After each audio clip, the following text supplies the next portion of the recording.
नमस्कार मुलांनो, आज आपण इयत्ता 7वीचा सामान्य विज्ञान विषयातील पाठ क्रमांक 18 ध्वनीची निर्मिती ह्या पाठाचा आपण अभ्यास करणार आहोत।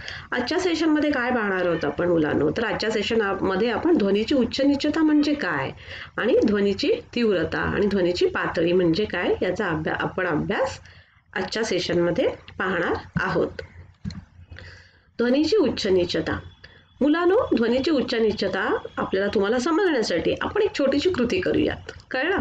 मग त्याच्यासाठी तुम्हाला काय लागणार आहे माहिती आहे का? आपल्याला काय लागणार आहे, तर एक लाकडाची फळी लागणार आहे। हे बघा, आकृती स्क्रीनवर जी आकृती दिसते ना, ती नीट बघा, मी तिथे पॉइंटर ठेवलेला आहे, पहा इथे काय लागणार आहे आपल्याला, तर एक लाकडाची फळी लागणार आहे आणि एक तार आणि 2 खिळे आणि हे 2-3 चौकोनी ठोकळे आणि 2 त्रिकोणी ठोकळे, कळलं? असं लागणार आहे आपल्याला। मग आता कृती काय करायची आपल्याला, तर चित्रात दाखवल्याप्रमाणे, चित्रामध्ये काय दाखवलंय पहा, चित्रात दाखवल्याप्रमाणे 80 ते 90 सेंटीमीटर लांब व 5 सेंटीमीटर रुंद अशी एक फळी घ्यायची आपल्याला, कळलं? ही बघा, अशी चित्रामध्ये दाखवलेली आहे तशी। आणि त्यावर काय करायचंय, तर दोन्ही टोकांकडून काही सेंटीमीटर सोडून खिळे हातोडीच्या साहाय्याने ठोकायचे। म्हणजे त्या पट्टीवर आपल्याला खिळे म्हणजे काही सेंटीमीटर सोडून आपल्याला 2 खिळे त्या पट्टीवर आपल्याला ठोकायचे आहेत हातोडीच्या साहाय्याने, कळलं? आता चित्रात दाखवल्याप्रमाणे खिळ्यांजवळ तारेखाली दोन्ही बाजूंनी लाकडी किंवा प्लास्टिकचा एक त्रिकोणी ठोकळा सरकवा व हलकेच तार छेडा। आता ह्या 2 खिळ्या आपण आता ह्याला काय केलंय, एक पट्टीला आपण 2 खिळे ठोकलेत दोन्ही साईडला, कळलं ना? आणि मग ह्या 2 खिळ्या दरम्यान एक बारीक तार ताणून पक्की केली आहे। ही बघा, ही तार दिसते तुम्हाला, ही या 2 खिळ्या दरम्यान काय केलेलं आहे, तर बारीक तार ताणून पक्की केलेली आहे। आता चित्रात दाखवल्याप्रमाणे खिळ्याजवळ तारेखाली दोन्ही बाजूने लाकडी किंवा प्लास्टिकचा एक त्रिकोणी ठोकळा सरकवायचा। आता ह्या तारेच्या खाली आपण हे बघा, इथे एक त्रिकोण सरकवलाय आणि इथे एक त्रिकोण सरकवलाय, 2 त्रिकोण तारेखाली सरकवलेत, कळलं? आणि आता फक्त त्रिकोणच आपण सरकवलेले आहेत, कळलं? आता आपण तार छेडायची आहे, काय, तर हलकच तार छेडायची आहे आणि ती तार कंपित होते का याचे निरीक्षण करायचंय। पण जेव्हा आपण जी तार छेडतो ना मुलांनो, तेव्हा ती तार कंपित होते आणि त्याच्यातून आवाज सुद्धा आपल्याला ऐकू येतो, कळलं? आता काय करायचंय, तर आता लाकडाचे 2-3 छोटे चौकोनी ठोकळे एका बाजूच्या त्रिकोणाच्या ठोकळ्याखाली असे सरकवा की तारेच्या लांबीत काही फरक पडणार नाही। पहिलं आपण मुलांनो काय केलं होतं, तर पहिलं फक्त आपल्या तारेखाली काय होतं, तर त्रिकोणी ठोकळे होते, कळलं? आता आपण काय करायचंय, तर एका बाजूच्या त्रिकोणी ठोकळ्याखाली 2 ते 3 चौकोनी लाकडाचे ठोकळे सरकवायचे आहेत, कळलं? त्रिकोणी ठोकळ्याखाली सरकवायचे आहेत। त्याच्यामुळे काय होईल, तर लाकडाच्या ठोकळ्यामुळे काय होईल, आपण ज्या त्रिकोणाच्या खाली लाकडाचे ठोकळे सरकवलेत त्याच्यामुळे काय होईल, तर तारेतील तणावात काही फरक पडेल का मुलांनो, सांगा बरं? तर हो, पडेल ना फरक, ते तारेतील तणावात फरक पडेल।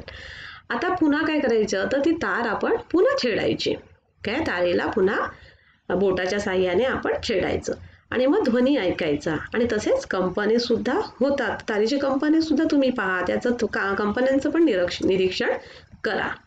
आता कंपनाच्या वारंवारितेमध्ये काय फरक जाणवतो याची नोंद घ्या। म्हणजे कुठला फरक, म्हणजे तुम्ही जेव्हा आपण फक्त त्रिकोण ठेवले होते तारेच्या खाली, तेव्हा आपण जेव्हा तार छेडली होती तेव्हा आपण तार छेडली तेव्हा काय झालं, तर तारेत कंपने पण निर्माण झाली आणि आवाज पण आला। पण आताचा ध्वनीचा आवाज हा आधीच्या आवाजापेक्षा जास्त असतो। आता आपण जेव्हा तो का असतो जास्त, सांगा बरं, का जास्त आला? आता आपण दुसऱ्यांदा जेव्हा त्रिकोणाच्या ठोकळ्याच्या खाली आपण 2 ते 3 लाकडी चौकोनी ठोकळे ठेवले ना, आणि मग तेव्हा काय झाली, ती तार जास्त ताणली गेली, कळलं मुलांनो? आणि मग ध्वनीची काय झाली, तिथे जास्त कंपने निर्माण झाली आणि आवाज पण काय झाला, तर जास्त आला। तसेच तारेचे कंपन देखील जास्त प्रमाणात निर्माण होताना दिसले, कळलं? आता तारेचा ताण वाढवला तर काय आपला तारेचा ताण वाढवला ना आपण, कशाने वाढवला आपण तारेचा ताण, तर आपण त्या त्रिकोणाच्या खाली काय टाकलं होतं, तर 2 ते 3 चौकोनी ठोकळे टाकले होते, त्यामुळे काय झाले, ती तार जास्त ताणली गेली, कळलं मुलांनो? काय झालं, तर तार जास्त ताणली गेली आणि मग जेव्हा आपण त्या तारेला छेडलं तेव्हा त्याच्यातून जास्त आवाज आला आणि ती तार जास्त कंपित झाली, कळलं? आता मी तुम्हाला सांगते की तारे उच्च नीचता म्हणजे काय पहा. तारेचा ताण वाढवला तर वारंवारिता वाढते व ताण कमी केला तर वारंवारिता कमी होते. ताण वाढलेला असताना येणारा ध्वनी हा उच्च असतो तर ताण कमी असताना तो नीचतम असतो. कळलं तुम्हाला? काय तर तारेचा ताण वाढवला तर कसं वारंवारिता वाढते व ताण कमी केला तर वारंवारिता कमी होते. ताण वाढलेला असताना येणारा ध्वनी हा उच्च असतो. काय तर ताण वाढवला असताना येणारा ध्वनी हा कसा असतो? उच्च असतो. तर ताण कमी असताना तो नीचतम असतो. आणि यालाच मुलांनो काय म्हणतात? तर ध्वनीची उच्च नीचता असे म्हणतात. कळलं तुम्हाला? ध्वनीची उच्च नीचता म्हणजे काय? कळलं का? आता बघा, म्हणजे कंप पावणाऱ्या, आता मी पुन्हा सांगते तुम्हाला. कंप पावणाऱ्या म्हणजे पावणाऱ्या जी तार असते, जेव्हा त्या तारेचा आपण ताण वाढवतो तेव्हा काय होतं? तिची वारंवारता वाढते. आणि कंप पावणाऱ्या तारेचा ताण आपण जेव्हा कमी करतो तेव्हा काय होतं? त्याची वारंवारता कमी होते.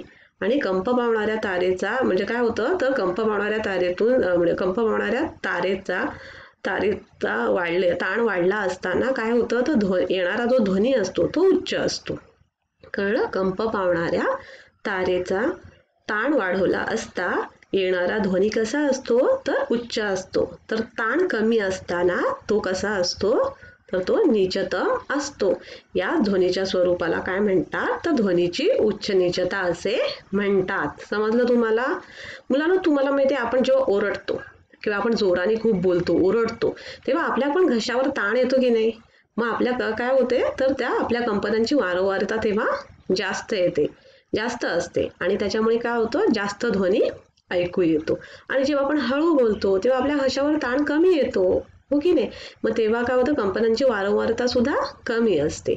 आणि मग आपल्याला आवाज पण ध्वनी कसा ऐकू येतो? तर हळू ऐकू येतो. मग कळलं तुम्हाला ध्वनीची उच्च नीचता म्हणजे काय?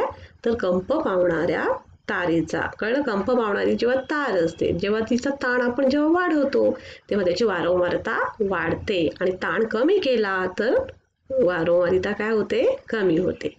आणि कंप पावणाऱ्या तारेचा ताण वाढताना येणारा म्हणजे ताण जेव्हा जास्त असेल तेव्हा ताण वाढलेला असेल तेव्हा येणारा ध्वनी कसा असतो? तर उच्च असतो. आणि ताण जर कमी असेल तर येणारा ध्वनी कसा असेल? तर म्हणजे कमी असेल. येणारा ध्वनी हा नीच असेल, म्हणजे कमी असेल, नीचतम असतो. कळलं? ध्वनीची उच्च नीचता म्हणजे काय? बरं. आता आपण जी कृती पण केली त्याच्यानुसार सुद्धा तुम्हाला समजलं असेलच. मुलांनो, आता तुम्हाला आपण समजावून सांगितलं की नाही मी ध्वनीची उच्च नीचता म्हणजे काय. मग आता मी तुम्हाला एक प्रश्न विचारते, त्याचं उत्तर तुम्ही मला देणार आहात. मला सांगा, सिंह कधी ओरडताना तुम्ही ऐकलंय का? सिंहाचं ओरडण्याला काय म्हणतो आपण? तर सिंहाच्या ओरडण्याला काय म्हणतो आपण? डरकाळी फोडतो की नाही सिंह. आणि डासांच्या ओरडण्याला काय म्हणतो? तर गुणगुणणे. काय म्हणतो? तर गुणगुणणे. सिंहाची डरकाळी व डासांचे गुणगुणणे यापैकी कोणत्या आवाजाची पट्टी उच्च असेल बरं? सांगा. तर ध्वनीच्या या उच्च नीचतेनुसार सिंहाची डरकाळी व डासांचे गुणगुणणे याची तुलना केली तर सिंहाची डरकाळी ही मोठ्या आवाजाची असते, म्हणजे अधिक तीव्र पण खालच्या पट्टीचे असते किंवा नीचतम पट्टीचे असते. आणि डासांचे गुणगुणणे ही लहान म्हणजे तीव्र पण उच्च पट्टीचे असते. सिंहाच्या डरकाळीचा आवाज मोठा असतो तर डासांच्या गुणगुणण्याचा आवाज कसा असतो? लहान असतो. समजलं? मुलांनो, अजून एक मी तुम्हाला प्रश्न विचारला. तुम्ही कधी सतार बघितलेत का? सतारीचे किती भाग असतात सांगा बरं? तर सतार पाहिलेत का तुम्ही? जे वाद्य आहे सतार, हे वाद्य कधी पाहिलं का? पाहिलं असेल, है ना? कधी कोणी तर वाजवलं पण असेल, कोणाकोणाला वाजवता पण येत असेल. मग सतारीमध्ये मी आता प्रश्न विचारते, तुम्ही मला उत्तर द्या. कळलं? सतारीमध्ये उच्च पट्टी व नीच पट्टीच्या आवाजासाठी काय रचना असते? म्हणजे कशी रचना असते? कधी विचार केलात का तुम्ही की सतारीमधून कसा आवाज येत असेल? कधी म्हणजे कसा आवाज येत असेल? कधी तुम्ही असा विचार केलात का? तर सतारीची रचना कशी असते माहितीये मुलांनो? सतारीमध्ये तुंबा म्हणजे जो भोपळ्यासारखा भाग असतो वरती, त्याला काय म्हणतात? तुंबा. आणि एक दांडी असते, माहिती आहे ना? असे दोन भाग असतात. दांडीचे जे वरचे सुटे टोक असते ना मुलांनो, तिथे तार गुंडाळण्यासाठी खुंट्या असतात. काय असतात तर खुंट्या असतात. आणि या खुंट्यांपासून भोपळ्यापर्यंत 7 तारा जोडलेल्या असतात. आणि या तारांच्या खाली काय असतं माहितीये मुलांनो, पडदा असतो. काय असतो? पडदे असतात. तर खुंट्याच्या साह्याने तारेवरतील ताण कमी जास्त करता येतो. कळलं? त्या तारा खुंट्यांना ज्या ताऱ्या बांधलेल्या असतात ना, मग त्या खुंट्या म्हणजे त्या खुंट्यांच्या साह्याने आपल्याला तारेवरचा ताण आपल्याला कमी किंवा अधिक करता येतो. अशा रचनेच्या साह्याने सतारीमधून आपल्याला उच्च पट्टीचे आणि नीच पट्टीचे आवाज निर्माण करता येतात. कळलं? कसे? कारण सतारीमध्ये तुंबा आणि दांडी असे 2 भाग असतात. आणि त्या दांडीमध्ये काय असतात तर खुंट्या असतात. आणि मग त्या खुंट्या तिथे तार गुंडाळण्यासाठी काय असतात? त्या खुंट्या असतात. आणि या खुंट्यांपासून भोपळ्यापर्यंत 7 तारा असतात. किती? 7 तारा जोडलेल्या असतात. आणि या तारांच्या खाली काय असतात? पडदे असतात. खुंट्याच्या साह्याने म्हणजे त्या तारेवरील ताण आपल्याला कमी अधिक करता येतो. अशी रचनाच्या साह्याने सतारीमधून आपल्याला उच्च पट्टीचे आणि नीच पट्टीचे आवाज निर्माण करता येतात. मग कळलं तुम्हाला ध्वनीची उच्च नीचता म्हणजे काय? मुलांनो, आता मला सांगा, आपण आता ध्वनीची तीव्रता आणि ध्वनीची पातळी, इंटेन्सिटी ऑफ साऊंड लेवल, काय? Intensity of sound and sound level म्हणजेच काय तर ध्वनीची तीव्रता आणि ध्वनीची पातळी पाहूया. म्हणजे काय हे आपण पाहूया. आता ध्वनीचा लहान मोठेपणा सांगण्यासाठी ध्वनीची तीव्रता व ध्वनीची पातळी या 2 संज्ञा वापरतात. काय? कशासाठी वापरतात? तर ध्वनीचा लहान मोठेपणा सांगण्यासाठी ध्वनीची पातळी आणि ध्वनीची तीव्रता या 2 संज्ञा वापरतात. ध्वनीची तीव्रता ही ध्वनीच्या कंपनांच्या आयामाच्या वर्गाच्या प्रमाणात असते. काय? तर ध्वनीची तीव्रता ही ध्वनीच्या कंपनांच्या आयामाच्या वर्गाच्या प्रमाणात असते. म्हणजे काय? तर आयाम जर दुप्पट केला तर ध्वनीची तीव्रता किती असते माहिती? चौपट होते. काय? तर ध्वनीची तीव्रता चौपट होते. कळलं तुम्हाला? ध्वनीची तीव्रता ही ध्वनीच्या कंपनांच्या आयामाच्या वर्गाच्या प्रमाणात असते. म्हणजे आयाम जर दुप्पट केला तर ध्वनीची तीव्रता काय होते? चौपट होते. समजलं?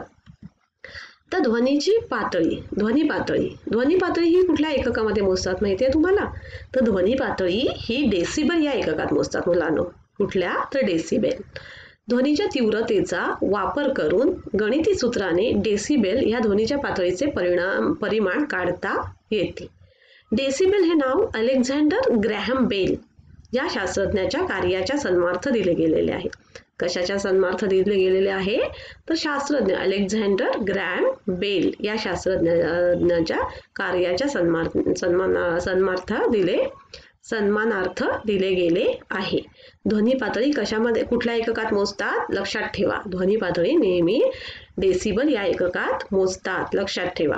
ध्वनीची तीव्रता 10 पटीने वाढते तेव्हा ध्वनी पातळी 10 dB ने वाढते. काय? ध्वनीची तीव्रता 10 पटीने वाढते तेव्हा ध्वनी पातळी किती असते? तर 10 dB ने वाढते.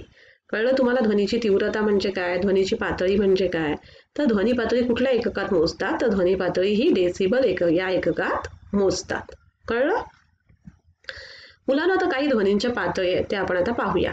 ऐकू येण्याची सुरुवात 0 dB, सर्वसामान्य श्वासोच्छ्वास 10 dB, 5 मीटर अंतरावरून कुजबुजणे म्हणजे 30 dB, सर्वसामान्य दोघातील संवाद, जेव्हा आपण 2 मित्र वगैरे संवाद साधत असतो तेव्हा किती असते ध्वनीची पातळी? 60 dB, व्यस्त असणारी वाहतूक 70 dB, सर्वसामान्य कारखाने 80 dB, जेट इंजिन 130 dB आणि कांठळ्या बसण्याची सुरुवात 120 dB. ह्या वेगवेगळ्या ध्वनीच्या पातळ्या आहेत. कळलं? काही ध्वनीच्या पातळ्या आहेत.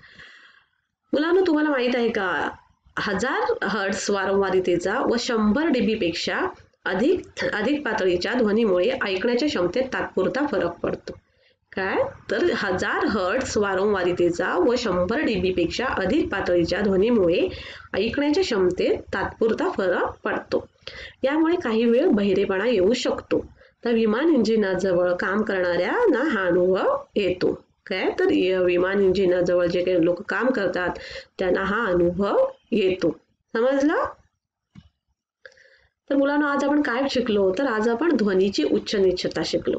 मग ध्वनीची उच्च नीचता म्हणजे काय काय पाहिलं आपण तर कंप पावणाऱ्या तारेचा जर ताण वाढवला आपण तर काय तर त्याची वारंवारिता वाढते आणि जर ताण कमी केला तर काय होते तर वारंवारिता कमी होते आणि जेव्हा कंप पावणाऱ्या तारेचा जेव्हा ताण वाढलेला असतो तेव्हा येणारा ध्वनी कसा असतो हा उच्च असतो उच्चतम असतो आणि जेव्हा ताण कमी करतो तेव्हा येणारा ध्वनी कसा असतो तर हा निच्चतम असतो आणि ह्या ध्वनीच्या स्वरूपाला काय म्हणतात तर ध्वनीची उच्च नीचता असे म्हणतात आणि आपण ध्वनीची तीव्रता ध्वनीची पातळी म्हणजे काय हे पाहिलं तर ध्वनीची तीव्रता काय ध्वनी पातळी कुठल्या एककात मोजली जाते तर डेसिबल या एककात मोजली जाते मुलांना आपण आता पुढच्या भागामध्ये काय पाहणार आहोत तर श्राव्य ध्वनी म्हणजे काय श्राव्य ध्वनी म्हणजे काय अवश्राव्य ध्वनी म्हणजे काय श्राव्यातील ध्वनी म्हणजे काय आणि श्राव्यातील ध्वनीचे उपयोग कोणते आहेत